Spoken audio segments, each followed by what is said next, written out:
और आइए अब विस्तार से खबरों का रुख करते हैं। पूरी दुनिया के सामने पाकिस्तान का आतंकवादी चेहरा एक बार फिर से बेनकाब हुआ है। एक बार फिर पाकिस्तान ने भारत के खिलाफ साजिश रचने वालों पर मेहरबानी की है।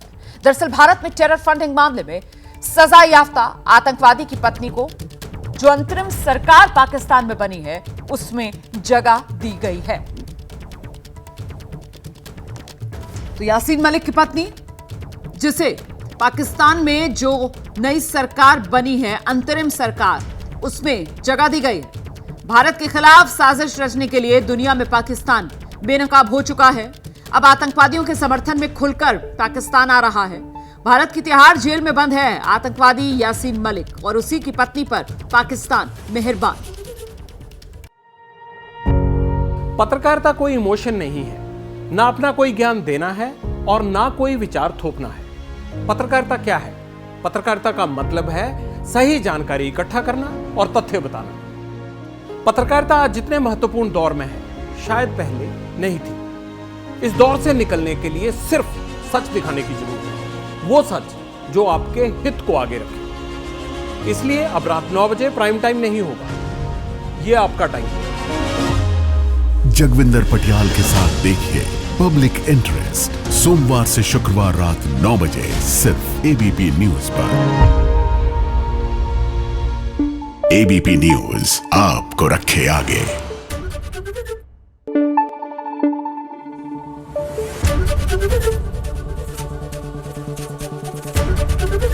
एबीपी न्यूज आपको रखे आगे।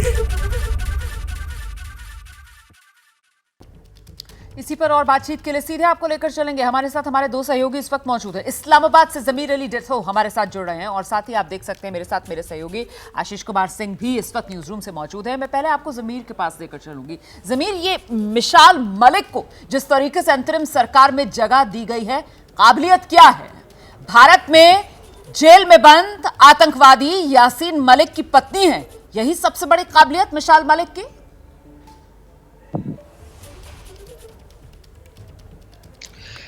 जी बिल्कुल, बज़ाहिर तो यही सबसे बड़ी काबिलियत है, क्योंकि बुनियादी तौर पे पाकिस्तान और हिंदुस्तान के दरमियान जिन मामलात पर इख्तलाफात हैं उसमें सबसे बड़ा मुद्दा आपको पता है कि कश्मीर का है, जिसकी वजह से दोनों देशों के दरमियान आज तक के जो हालात हैं वो कोई नॉर्मल नहीं हो पाए। जब से दोनों देश बने तब से इन हालात की वजह से दोनों देश और दोनों देशों की जो आवाम है वो परेशान है या डिस्टर्ब हैं, और उसकी बुनियादी वजह कश्मीर का मुद्दा है। तो इस हवाले से जो पाकिस्तान का मौक़िफ़ है उसके हवाले से इससे पहले हमने देखा है कि बहुत सारी चीज़ों पे पाकिस्तान कश्मीर की हिमायत करता रहा है, लेकिन इस तरह ये पहली बार हुआ है कि पाकिस्तान में जो इंटरिम गवर्नमेंट बनी है उन्होंने मुशाल हुसैन मलिक, जो कि यासीन मलिक के कश्मीरी रहनुमा की बीवी है, उसको बाज़ाब्ता तौर पे अब अपनी काबीना में शामिल किया है और उनको इंसानी हुकूक की जो वजारत है उसका कलमदान दिया है। मुशाल मलिक को वजारत तो नहीं दी गई, लेकिन उनको खुसूसी मुशीर का ओहदा दिया गया है, जो कि वफा। कुछ दिक्कत आ रही है जमीर में, दोबारा आपके पास आऊंगी। आशीष कुमार सिंह काम रुक कर लेते हैं। आशीष, जिस बेबाकी से जमीर ने बताया कि साहब हाँ, काबिलियत तो एक यही है कि यहाँ भारत की तिहाड़ जेल के अंदर बंद जो आतंकवादी है उसकी पत्नी मिसाल मलिक, मतलब इससे पाकिस्तान की जो रणनीति है वो बिल्कुल साफ हो रही है कि साहब भारत को डसने वाले हर सांप को खुलकर दूध पिलाने का काम पाकिस्तान की तरफ से किया जाएगा। आशीष जी बिल्कुल, मल्टीपल टाइम पाकिस्तान अपने आप को एक्सपोज दर बाई दर करता जा रहा है। आप देखिए इसके पीछे मकसद तो मुझे बस यही समझ में आता है कि भाई कश्मीरी हैं, यासीन मलिक जैसे आतंकवादी की पत्नी है और उनको आप ह्यूमन राइट्स पे अपने एडवाइज़र के तौर पर अपॉइंट कर लेते हैं, तो कहीं ना कहीं अब सितंबर में यूनाइटेड नेशंस का सेशन आने वाला है। मुझे लगता है इनको वहाँ पर भी ले जाके पेश करके नुमाइश करेंगे कि देखें जी कश्मीर में कैसे हिंदुस्तान एलिजिडली ह्यूमन राइट्स को वायलेट कर रहा है। इस तरह के कुतर्क देने की कोशिश करेंगे, जिसमें रुमाना आपको अच्छी तरह पता है कि पहले ही पूरे दुनिया भर में पाकिस्तान एक आइसोलेट हो चुका है, और इस तरह की हरकत करके आप जख्मों को कुरेदने की कोशिश कर रहे हैं और इस बात का एहसास ही नहीं है आपको कि आप अपने आप को किस तरह से वर्ल्ड ऑर्डर के सामने बुरी तरह से एक्सपोज कर रहे हैं। कोई काबिलियत नहीं है, सिर्फ ये काबिलियत है कि एक आतंकवादी की पत्नी है, उस आतंकवादी से इनकी शादी हुई, एक ऐसा आतंकी जो सिर्फ लाइफ इम्प्रिजनमेंट यहाँ पर जिसकी सजा नहीं भुगत रहे हो, उनके लिए यासीन मलिक के लिए सजाए मौत की मांग की गई है। शर्म आनी चाहिए पाकिस्तान सरकार को, मैं कहूंगा उन्होंने ऐसी हरकत की है। कहाँ आती है शर्म? ना कोई शर्म आती है, ना कोई जिम्मेदारी, ना कोई जवाबदेही। इसीलिए तो हम कहते हैं कि ये पाकिस्तान है जो कभी सुधरता नहीं। खैर, मैं एक बार फिर से जमीर का रुख कर लेती हूँ। जमीर, एक तो ये वजह है कि साहब दुनिया को दिखाना, जिसका जिक्र अभी आशीष कर रहे थे, साथ ही साथ घरेलू राजनीति में, क्योंकि आने वाले समय में पाकिस्तान में चुनाव भी होना है, घरेलू राजनीति को साधने के लिए ये मिसाल मलिक किस तरीके से एक मोहरे के तौर पर वहां के नेताओं के काम आएगी, जो इसके चेहरे को आगे किया गया है?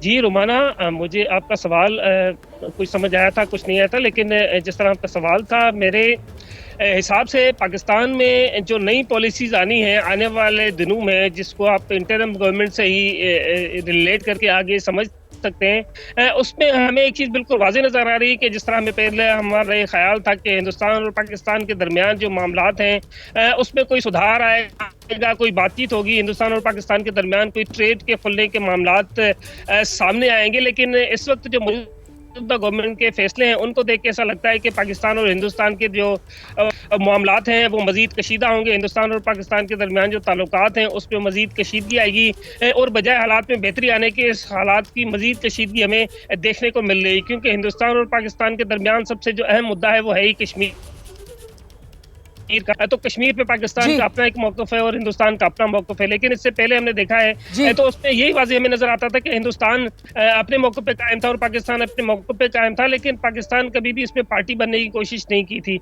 लेकिन मुशाल हुसैन मलिक के बज़ाता तौर पे ये ओहदा संभालने के बाद हमें बिल्कुल नजर आ रहा है, क्योंकि मुशाल हुसैन मलिक जब खुलकर एक तरीके से पाकिस्तान सामने आया ना, इसी बात का जिक्र मैंने पहले किया कि साहब खुलकर पाकिस्तान सामने आया, और किस रूप में सामने आया है कि वो साहब जो भारत को डसेंगे, पाकिस्तान उनको बिना किसी पर्दे के दूध पिलाने का काम करेगा। पाकिस्तान में जो कार्यवाहक सरकार है उसका गठन हुआ है, आप जानते हैं, प्रधानमंत्री के अलावा 16 मंत्री जिन्होंने शपथ ली है, 3 सलाहकार बनाए गए हैं प्रधानमंत्री के, 6 स्पेशल एडवाइजर्स भी बनाए गए। राष्ट्रपति आरिफ अलवी जो हैं उन्होंने कार्यवाहक मंत्रिमंडल को शपथ दिलाई। अच्छा, एक रिपोर्ट के अनुसार lieutenant general retired Anwar Ali Haider को रक्षा मंत्री, पूर्व विदेश सचिव जलील अब्बास जिलानी को विदेश मंत्री, सरफराज बुगटी को आंतरिक मंत्री, शमशाद अख्तर को वित्त मंत्री, वरिष्ठ पत्रकार मुर्तजा सोलंकी को सूचना मंत्री नियुक्त किया गया है।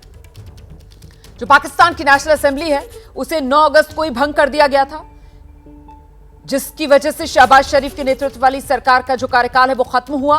अब केयरटेकर सरकार है, अनवरुल हक काकड़ मुख्यमंत्री हैं, केयरटेकर प्रधानमंत्री, और पाकिस्तान में अब आम चुनाव जो है वो 90 दिन के भीतर होने की उम्मीद है। हम एक बार फिर से आपको सीधे इस्लामाबाद लेकर चलेंगे। जमीर हमारे साथ लगातार बने हुए हैं। जमीर, एक तो ये यासीन मलिक की बीवी मिसाल मलिक, और कौन कौन से ऐसे विवादास्पद चेहरे हैं जिनको जगह दी गई है इस मंत्रिमंडल में? Controversial faces. जी देखिए, कंट्रोवर्शियल फेसेस इसमें एक ही है मिसाल मलिक का, वो हिंदुस्तान और पाकिस्तान के दरमियान जो मामलात थे उसकी वजह से, और इस वक्त आपको पता है कि जो सूरत हाल है ना सिर्फ लोकली पाकिस्तान और हिंदुस्तान की बल्कि इंटरनेशनल मामलात में भी काफ़ी सारी चीज़ें, जैसे अभी मैं आपको बताऊं रोमाना कि जब बिलावल भुट्टो जरदारी ने हिंदुस्तान का दौरा किया था तो हमें ये उम्मीद हो रही थी कि इस तरह आहिस्ता आहिस्ता बर्फ पिघलेगी और दोनों देशों के दरमियान जो ताल्लुकात हैं वो कोई बेहतरी की तरफ जाएंगे। जैसे इससे पहले आपने देखा है कि नवाज शरीफ के दौर में हिंदुस्तान और पाकिस्तान के दरमियान ट्रेड खुली हुई थी, दोनों देशों के मामलात कुछ बेहतर थे। हिंदुस्तान के फनकार पाकिस्तान आते थे, पाकिस्तान के कई फनकार आपने देखा है कि उस जमाने में हिंदुस्तान पे होते थे, हिंदुस्तान के कई चैनल्स पे वो ना सिर्फ फिल्मों में काम करते थे बल्कि जो मज़ाहिया शोज हुआ करते थे उसमें भी काम करते थे। तो अब ऐसा लगता है कि ये जो ताल्लुकात है ये मजीद तनाव का शिकार होंगे। दूसरी बात ये कि आप जो बात कह रहे हैं ना जमीर कि साहब ये उम्मीद थी पाकिस्तान में आप लोगों को कि रिश्ते बेहतर होंगे, जो बर्फ जमी हुई है वो पिघलेगी, लेकिन ये सब होता हुआ तो नजर नहीं आ रहा है, बल्कि उल्टा जिस तरीके से मिसाल मलिक को वहां मंत्रिमंडल में प्रधानमंत्री के सलाहकार के तौर पर जगह दी गई है, उसके बाद तो सीधे तौर पर आशीष कहा यही जाएगा कि पाकिस्तान में क्योंकि चुनाव है इसी वजह से भारत के साथ तनाव बढ़ाकर अपनी घरेलू राजनीति को साधने का ये एक दाव भी है। देखिए, मैं अपने पाकिस्तानी सहाफ़ी दोस्त को एक बार करेक्ट कर दूं, सिर्फ ये एक कंट्रोवर्शियल चेहरा नहीं है। मैं जलील अब्बास जलानी की तरफ भी आपका ध्यान आकर्षण करना चाहता हूं। ये वही व्यक्ति है, ये वही डिप्लोमेट है जिनको भारत ने पर्सोना नॉन ग्राटा डिक्लेयर करके भारत से वापस भेज दिया था बेइज्जत करके। बात और है कि बाद में उनको फॉरेन सेक्रेटरी बनाया गया और भारत को उनको वो प्रोटोकॉल देना पड़ा था जब उन्होंने भारत का दौरा किया था। तो ये दूसरा कंट्रोवर्शियल फिगर है जिसको जानबूझ करके डाला गया। निश्चित तौर पर डोमेस्टिक कंपल्शन है। और देखिए, मुझे एक बात और याद आती है रोमाना, कुछ दिनों पहले जब पाकिस्तान के प्रधानमंत्री शहबाज शरीफ ने कहा था कि वो भारत के साथ बातचीत और रिश्ते सुधारने के लिए तैयार हैं, तो भारत की तरफ से प्रतिक्रिया दी गई थी कि इनकी कथनी और करनी में हमेशा फर्क होता है। अब आप देखिए, उन्होंने कहा किया और केयर टेकर गवर्नमेंट करके आ रही है। बिल्कुल, बार बार पाकिस्तान यही करता आया है, पीठ में खंजर घोंपने का काम। और अब हिंदुस्तान समझ चुका है पाकिस्तान की फितरत, इसीलिए अब हम पाकिस्तान पर भरोसा नहीं करते हैं। और देख लीजिए कैसे मिसाल मलिक, यासीन मलिक आतंकवादी तिहाड़ जेल में है, उसकी पत्नी को वहां पर नवाज रही है पाकिस्तान सरकार। बहुत शुक्रिया जमीर आपका भी, आशीष कुमार सिंह आपका भी इस तमाम जानकारी के लिए। कि शिमला में सोमवार को जो लैंडस्लाइड हुआ था, उस जगह से अब तक 14 शव बरामद कर लिए गए। अभी भी आशंका जताई जा रही है कि 7 लोगों के मलबे में दबे होने की आशंका बनी हुई है। मौके पर रेस्क्यू ऑपरेशन जारी है। एबीपी न्यूज उस स्पॉट पर पहुंचा जहां लैंडस्लाइड हुआ था। इस लैंडस्लाइड ने न सिर्फ 2 सड़कों को नुकसान पहुंचाया, बल्कि जो शिमला कालका रेलवे ट्रैक है वो भी टूट गया इसी मलबे की चपेट में आकर। आसमानी आफत का कहर यहां के लोगों पर पड़ रहा है। हालात मुश्किल हैं, आवाजाही लोगों के लिए बहुत मुश्किल हो गई है। और इस सब के बीच किन दुश्वारियों का सामना करना पड़ रहा है पहाड़ी राज्यों के लोगों को, एक रिपोर्ट आपको दिखाते हैं। सोमवार को शिमला के समर हिल इलाके में एक बड़ा लैंडस्लाइड हुआ था, जिसके कारण शिव मंदिर पूरा उसके ऊपर एक डेब्रिस आ गया था, मलबा आ गया था। और इस लैंडस्लाइड ने रोड्स, रेल ट्रैक सबको खत्म कर दिया था। उसमें 14 डेड बॉडीज इस हादसे में अभी तक रिट्रीव हो चुकी हैं। 7-8 लोग अभी भी कहा जा रहा है ट्रैप्ड हैं और रेस्क्यू ऑपरेशन चल रहा है। एबीपी न्यूज़ ग्राउंड जीरो पर है और उस जगह पे है जहां से लैंडस्लाइड शुरू हुआ। आप मेरे पीछे देख सकते हैं पहले कि जहां हम खड़े हैं वो एक रोड था और उसका क्या हालात हैं, किस तरह डिवास्टेशन हुई, किस तरह ये पत्थर ऊपर से आए, पेड़ ऊपर से आए। और ये नीचे जहाँ पे आप देख सकते हैं वो अलग रोड है जहाँ पे कुछ लोग हैं। और उससे अगर आगे देखें तो एक रेलवे ट्रैक आपको नजर आ रहा होगा। और मैं बताना चाहूँगा कि यही वही रेलवे ट्रैक है जो हेरिटेज है, शिमला कालका हेरिटेज रेलवे ट्रैक, जो वर्ल्ड फेमस है, ब्रिटिश एरा में बना था। और टॉय ट्रेन जो है चलती है यहाँ पर, वो एक अट्रैक्शन है पार्ट। लेकिन वो भी अनफॉर्चुनेटली ये पूरा इतना इंटेंसिटी था इस क्लाउड बर्स्ट के बाद जो हुआ लैंडस्लाइड का, कि नीचे से सारा जो ज़मीन खिसक गई और वो रेलवे ट्रैक झूम गया। और उसके आगे आप देख सकते हैं कि नीचे शिव मंदिर के पास वहाँ पे रेस्क्यू ऑपरेशन अभी भी जारी है। 5 दिन हो गए हैं, 14 डेड बॉडीज को रिट्रीव किया जा चुका है। लेकिन अभी भी कहा जा रहा है 7-8 लोग जो है ट्रैप्ड हैं। एबीपी न्यूज़ यहाँ पे ग्राउंड न्यूज़ जीरो पे पहुंचा है जहाँ ये साइंस ऑफ डिवास्टेशन है। मैं कैमरा पर्सन तो बोलूँगा कि ऊपर दिखा दें जहाँ पे जो एडवांस स्टडी सेंटर है शिमला का, बड़ा प्रोमिनेंट इंस्टीट्यूट है, सेंट्रल लोकेशन में है शिमला के। और एडवांस स्टडी इंस्टीट्यूट जो है ऊपर है, वहाँ से ये जो है डेब्रिस शुरू हुआ। उसके ऊपर क्लाउड बर्स्ट हुआ मंडे को, 14 अगस्त को। क्लाउड बर्स्ट के बाद ये सारा मलबा यहाँ से नीचे आना शुरू हुआ और नीचे आते आते इसने जो है ना सिर्फ इंफ्रास्ट्रक्चर लॉस किया, इतनी बड़ी मात्रा में नुकसान किया। ये रोड्स जो वॉश आउट हो गई, नीचे रोड है वो वॉश आउट हो गई, रेलवे ट्रैक वॉश आउट हो गया, लेकिन बल्कि 14 लोगों की जान भी गई। और आप देख सकते हैं सामने यहाँ पे काम भी शुरू हो गया, रोड क्लियरेंस का काम चल रहा है। और जो लोकल कम्युनिटी है, लोकल पॉपुलेशन है, जो जॉब को जाती है, कोई पढ़ने जाते हैं, वो यहीं से भी क्रॉस करके जा रहे हैं क्योंकि और कोई ऑप्शन नहीं बची और कोई रोड नहीं बचा है। सो शिमला जो है सिंक कर रहा है अलग अलग जगहों से।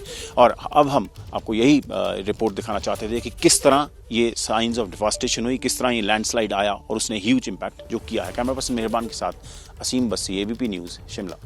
बड़ी खबर इस वक्त की बताती हूं आपको। दिल्ली के एयरपोर्ट पर फ्लाइट में बम की सूचना है। जो जानकारी मिल रही है उसके मुताबिक विस्तारा की फ्लाइट जिसमें बम की सूचना। एयरपोर्ट पर फ्लाइट की चेकिंग फिलहाल जारी है। सभी यात्रियों को सुरक्षित बाहर निकाल लिया गया है। दिल्ली पुणे की ये फ्लाइट जिसमें बम की खबर।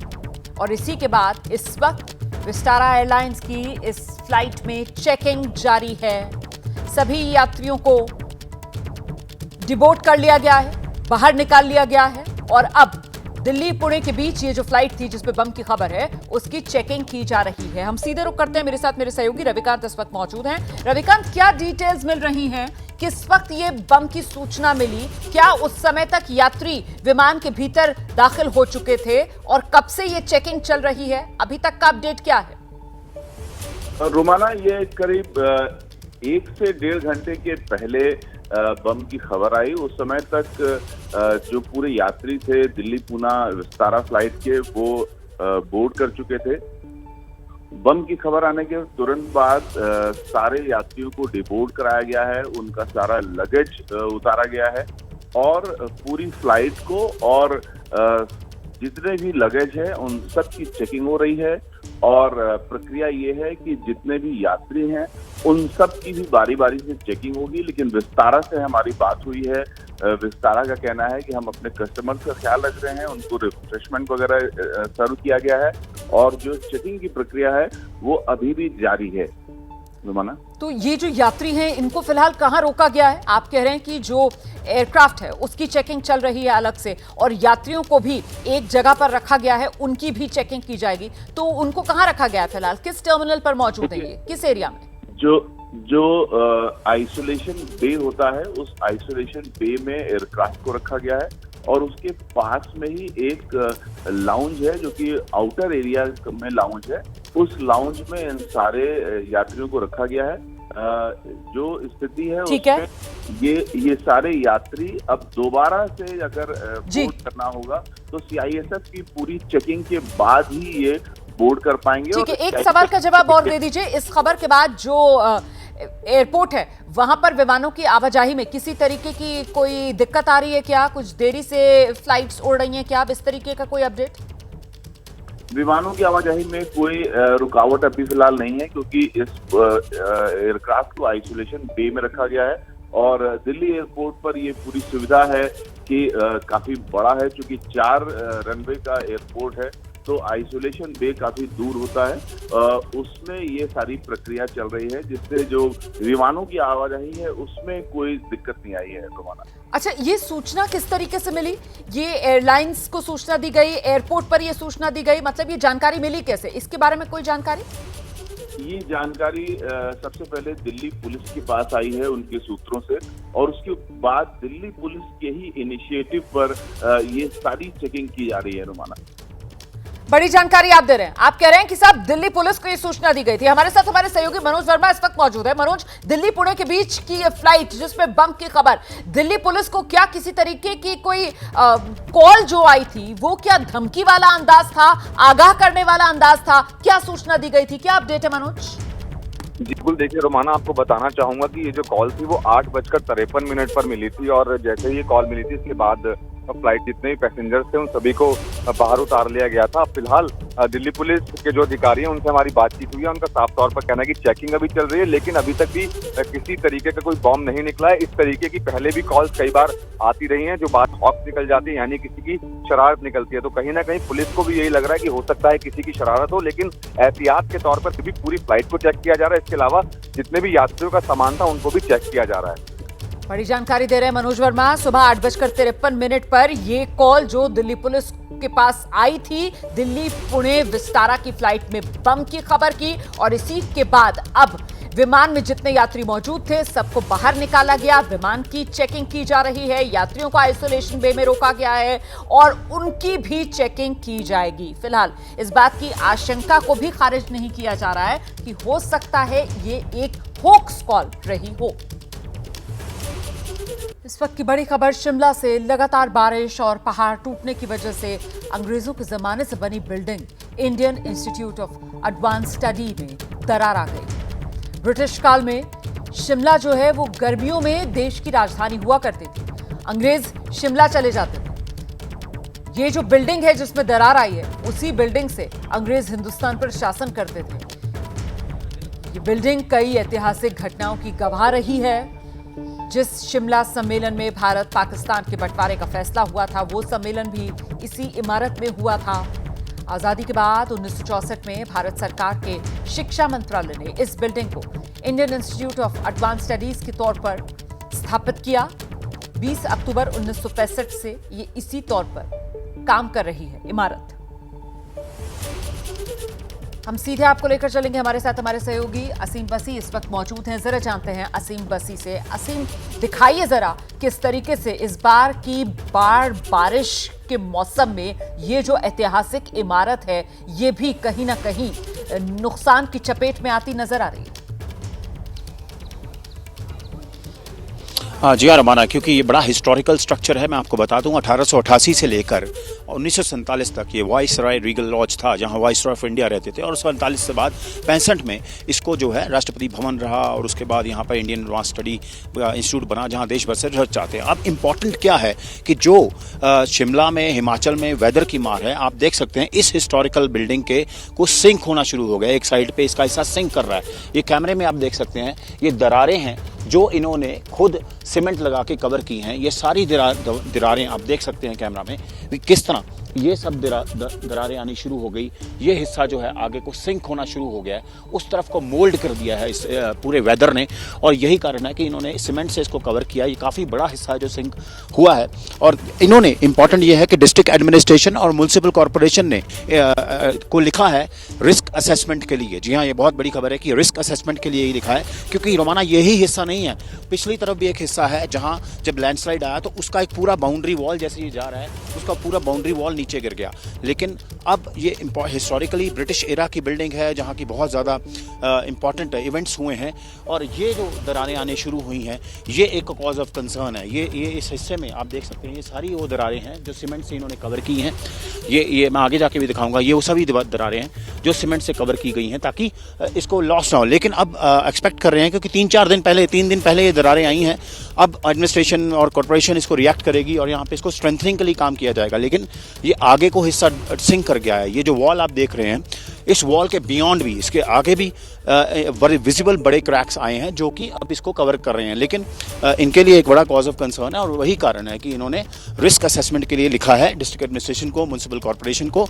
और ये एक आइकॉनिक बिल्डिंग है जिसमें ये हुआ है। आपने देखिए, ये एक बिल्डिंग का हिस्सा मैं आपको दिखा देता हूँ। ये फ्रंटल पार्ट है इस बिल्डिंग का, जहाँ एक टाइम पे वाइसरॉय ऑफ इंडिया रहते थे, प्रेसिडेंशियल हाउस भी था ये।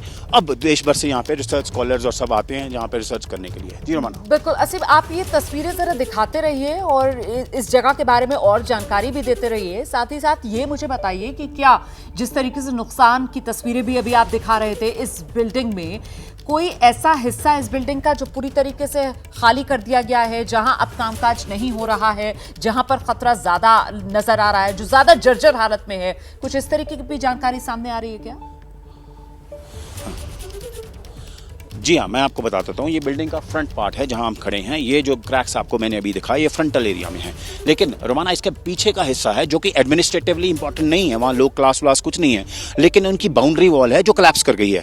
जो जिस दिन शिमला के शिव मंदिर में हुआ था वो बाउंड्री वॉल पूरी कोलैप्स कर गई है। ऐसे ही वो बाउंड्री वॉल है जो बिल्कुल नीचे गिर गई है, और वो भी एक रिस्क के हिस्से में आ गई है। लेकिन ये इनके लिए एक फ्रेश एरिया ऑफ कंसर्न है कि ये जो हिस्सा है जहाँ हम खड़े हैं, ये कैमरे में आप देख सकते हैं, ये एडमिनिस्ट्रेटिव ब्लॉक के बिल्कुल सामने वाला हिस्सा है, एंट्री पे है। और इसका इतना लीन डाउन हो जाना इनके लिए बहुत कंसर्न है। ये अपने लेवल पे अभी कर रहे हैं, रिस्क असेसमेंट के लिए लिख दिया है, क्योंकि शिमला में काफ़ी जो बिल्डिंगें हैं वो जो है सिंक की हैं। आपने देखा कृष्णा नगर में घर कोलैप्स हो गए थे, फागली में घर कोलैप्स हुए। लेकिन ये एक आइकॉनिक बिल्डिंग है, आप इसके स्ट्रक्चर से देख सकते हैं। मैं कैमरामैन को कहूँगा कि एक बिल्डिंग जो 1888 में कंप्लीट हुई थी, जहां वाइसरॉय ऑफ इंडिया रहते थे, वाइस रीगल लॉज इसको कहा जाता था, और उसके बाद यहाँ पे प्रेसिडेंशियल हाउस बनाया गया। देयर आफ्टर व्हाट हैपेंड कि उसके बाद यहाँ पे इंडियन इंस्टीट्यूट जो बनाया एडवांस स्टडी का, जहाँ से देश भर से ह्यूमैनिटीज़ और सोशल साइंस के रिसर्च स्कॉलर्स आते हैं। और ये स्प्रॉलिंग है, 90 एकड़ में ये पूरी बिल्डिंग है। इस शिमला में जो समर कैपिटल थी, ये यहाँ से एक पावर सेंटर था जो चलता था। लेकिन यहाँ पे क्रैक्स आ जाना, यहाँ पे इस तरह का खतरा हो जाना, जो कि एक बड़ा ही कंसर्न है इन अथॉरिटीज के लिए भी, और वेकअप कॉल है शिमला के लिए भी। हाँ भी, किस तरह जो वेदर है एक स्पॉइल स्पोर्ट प्ले किया है, ह्यूमन लॉस भी हुआ, इंफ्रास्ट्रक्चर लॉस भी हुआ, और अब आइकॉनिक बिल्डिंग्स को भी क्रैक्स आए हैं। अच्छा, ये जो जगह है, जो इंस्टीट्यूट है जहाँ पर आप खड़े हैं, हम और आप जानते हैं कि यहाँ पर देश भर से जो अकेडमिशियंस हैं, रिसर्च स्कॉलर्स हैं, वो पहुँचते हैं। ऐसे में उनके लिए क्या किसी खास तरीके के दिशा निर्देश फिलहाल यहाँ इंस्टीट्यूट की तरफ से जारी किए गए हैं कि अभी हालात इस तरीके के हैं या इमारत जो है वो खतरे की जद में आ गई है तो आप यहाँ पर ना आइए? क्योंकि मुख्यमंत्री की तरफ से हिमाचल प्रदेश के टूरिस्ट को लेकर इस तरीके की बातें ज़रूर कही जा रही थी कि बेहतर यही है कि अभी कुछ वक्त के लिए इस मौसम में टूरिस्ट हिमाचल से दूरी बनाए। तो क्या इंस्टीट्यूट की तरफ से भी अकेडमिशियंस या रिसर्च स्कॉलर्स के लिए ऐसा कोई दिशा निर्देश दिया गया है? नहीं, अभी इन्होंने एडवाइजरी ये नहीं जारी की, टूरिस्ट के लिए तो है रोमाना, क्योंकि ये आउटर पे है, मतलब बिल्डिंग के अंदर है, इनके प्रेमिसेस में है। इन्होंने इस एरिया में जो है मूवमेंट बैन कर दी है कि इस एरिया में कोई जाए नहीं, पिछले तरफ कोई जाए नहीं, कोई भी रिसर्च स्कॉलर हो, कोई भी स्टाफ हो, वहाँ पे एंट्री रिस्ट्रिक्ट कर दी है जब तक इसको ये स्ट्रेंथन नहीं कर पाते। लेकिन ये इतनी तेज़ी से हुआ था, मैं आपको एक छोटी सी बात समझा दूंगा जो हमें बताया गया यहाँ पे कि जिस दिन ये स्लाइड हुआ, आप ये कैमरा में देख सकते हैं, आपको चेन्स नज़र आ रही हैं, ये चेन्स नज़र आ रही हैं और बीच में जो है वो चेन गायब है। और रोमाना जिस दिन ये स्लाइड हुआ, जिस दिन ये एकदम लीन किया आगे की तरफ, सिंक कर रही थी ये बिल्डिंग, तो ये चेन जो है एकदम टाइट हो गई। इन्होंने एहतियातन इसको खोल दिया ताकि ये टूट के और नीचे ना चला जाए। सो इस तरह का जो पावर था, जो सिंक होने का, ये इस तरह का नजर आया था कि इंडियन एडवांस जो स्टडी बिल्डिंग है, आइकॉनिक बिल्डिंग है, यहाँ पे ऐसे हालात हैं। असीम, बहुत शुक्रिया आपका इन तमाम तस्वीरों के लिए, इस तमाम जानकारी के लिए। तो कुल मिलाकर ये पानी का ऐसा प्रहार जिसकी वजह से देखा आपने कैसे विरासत में भी पड़ रही है दरार। देखिए, उत्तर भारत से लेकर पूर्वी भारत तक बाढ़ बारिश की वजह से हालात बेकाबू हैं। देश के कई राज्यों में नदियां उफान पर हैं, नदी किनारे बसे लोगों के आशियाने बाढ़ में डूबे हुए हैं, खेतों में बाढ़ का पानी पहुंचा हुआ है। तस्वीरें आप देख रहे हैं कैसे उत्तराखंड के उत्तरकाशी में नदियां उफान पर। उत्तर प्रदेश की तस्वीर भी आप देख रहे हैं, फतेहपुर में गंगा का जो जलस्तर है वो खतरे के निशान को पार कर गया है। कई गाँव में पानी घुस चुका है, तबाही मचा रहा है, फसलें बर्बाद हो रही हैं। हिमाचल की तस्वीर आप देख रहे हैं, कांगड़ा बारिश और लैंडस्लाइड की चपेट में है। पंजाब की तस्वीर आप देख रहे हैं, पोंग डैम से पानी छोड़े जाने के बाद पंजाब का गुरदासपुर जलमग्न हो चुका है। नेपाल से जो पानी छोड़ा जा रहा है उसके बाद उत्तर बिहार के ज्यादातर जिले जो हैं वो जलमग्न हो गए हैं और इन्हीं में से एक सुपौल की तस्वीर आपके सामने है। साथ ही जरा छत्तीसगढ़ का हाल भी देख लीजिए। राजधानी है रायपुर, भारी बारिश की वजह से शहर में जलभराव की स्थिति बनी हुई है, जिससे पूरे शहर पर रफ्तार पर ब्रेक लग गया है। और अब ये कुछ और तस्वीरें आपके सामने हैं, कानपुर की, दिल्ली की, मुरादाबाद की, जालंधर की तस्वीरें आपके सामने। कैसी तबाही मची हुई है बाढ़ बारिश से, उसी को बयां कर रही हैं ये तस्वीरें। उत्तर प्रदेश के कानपुर और मुरादाबाद दोनों जगह नदियां उफान पर, हालात खौफनाक, किसानों के खेत खलिहान जलमग्न हो चुके हैं। पंजाब पोंग डैम में पानी छोड़े जाने के बाद से पंजाब के जो कई जिले हैं वो बाढ़ की चपेट में आ गए हैं। 6 जिले बताया जा रहा है पंजाब के प्रभावित हुए हैं। जालंधर खासतौर से बाढ़ की वजह से वहां हाहाकार मची हुई है। पोंग डैम का असर यहां राजधानी दिल्ली तक देखने के लिए मिल रहा है। यमुना का जलस्तर एक बार फिर से बढ़ रहा है, दिल्ली वालों को डरा रहा है।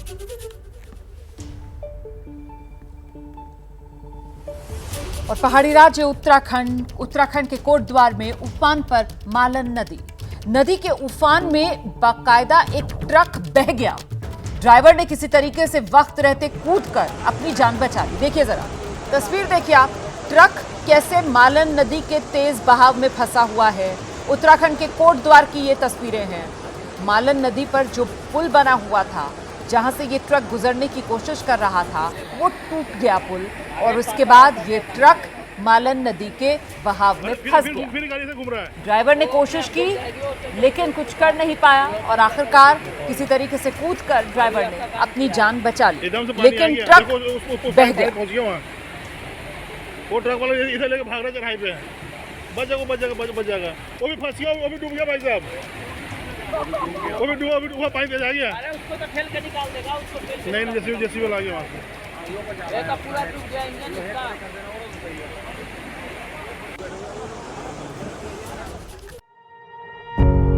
पत्रकारिता कोई इमोशन नहीं है, ना अपना कोई ज्ञान देना है और ना कोई विचार थोपना है। पत्रकारिता क्या है?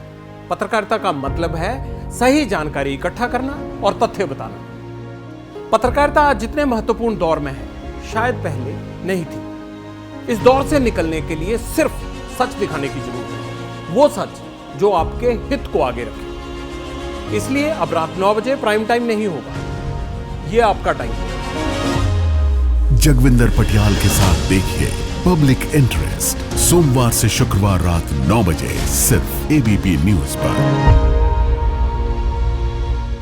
एबीपी न्यूज आपको रखे आगे।